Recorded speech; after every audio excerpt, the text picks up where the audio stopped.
एक बड़ी खबर इस वक्त आ रही, माफ कीजिए आपको रोकूंगा। जम्मू कश्मीर के आरएसपुरा में पाकिस्तान की तरफ से जबरदस्त फायरिंग की गई है। पाकिस्तान की फायरिंग का भारतीय सेना लगातार जवाब दे रही है। पवन नारा के पास में ज्यादा इंफॉर्मेशन है। पवन। जी बिल्कुल, आप ठीक कह रहे हैं। एक बड़ा बदलाव ये देखा गया है। पिछले कई दिन से हम लगातार जम्मू इलाके में हैं। एलओसी पर फायरिंग और काउंटर फायरिंग देखी गई थी, लेकिन अरनिया, सांबा और आरएसपुरा, ये 3 सेक्टर हैं जहां हम खड़े हैं। वहां हमें लगातार धमाके की आवाजें सुनाई दे रही हैं। 2 से 3 बातें यहां स्पष्ट हो रही हैं। एक तो हैवी आर्टिलरी गन का इस्तेमाल दोनों तरफ से किया जा रहा है। भारत की तरफ से जबरदस्त जवाब दिया जा रहा है। चूंकि हम बॉर्डर से लगभग 20 किलोमीटर दूर हैं, बावजूद उसके हमें आवाजें सुनाई दे रही हैं, तो आप समझ सकते हैं कि किस तरीके से हैवी गन्स का इस्तेमाल किया जा रहा है।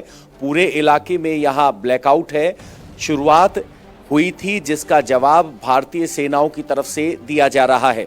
एग्जैक्ट कितने पॉइंट्स पर कन्फ्रंटेशन है उसकी जानकारी आधिकारिक तौर पर दी जाएगी। चूंकि मैं ग्राउंड पर हूं, लगातार धमाकों की आवाज सुन रहा हूं, तो ये बातें कंफर्म है कि अब इस तनाव के बीच इंटरनेशनल बॉर्डर, जो कि जम्मू के इस आरएसपुरा, सांबा और अरनिया सेक्टर में लगता है, वहां पर अब एक्सक्लेशन थोड़ी बढ़ती हुई दिखाई दे रही है। और यहां हमें रात 9 बजे के बाद से लगातार धमाके की आवाज आ रही है।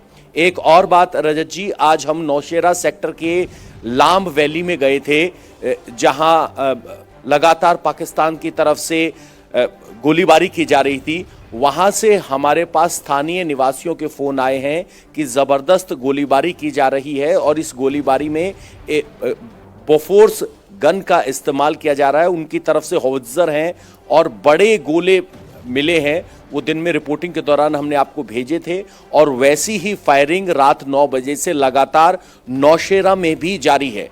फर्क ये है कि नौशेरा में लाइन ऑफ कंट्रोल है और वहां पर इस तरह से सीज फायर वायलेशन होता है, लेकिन सांभा में, आरएसपुरा सेक्टर में ये फायरिंग होना स्पष्ट संकेत है कि एक्सक्लेशन बढ़ रहा है।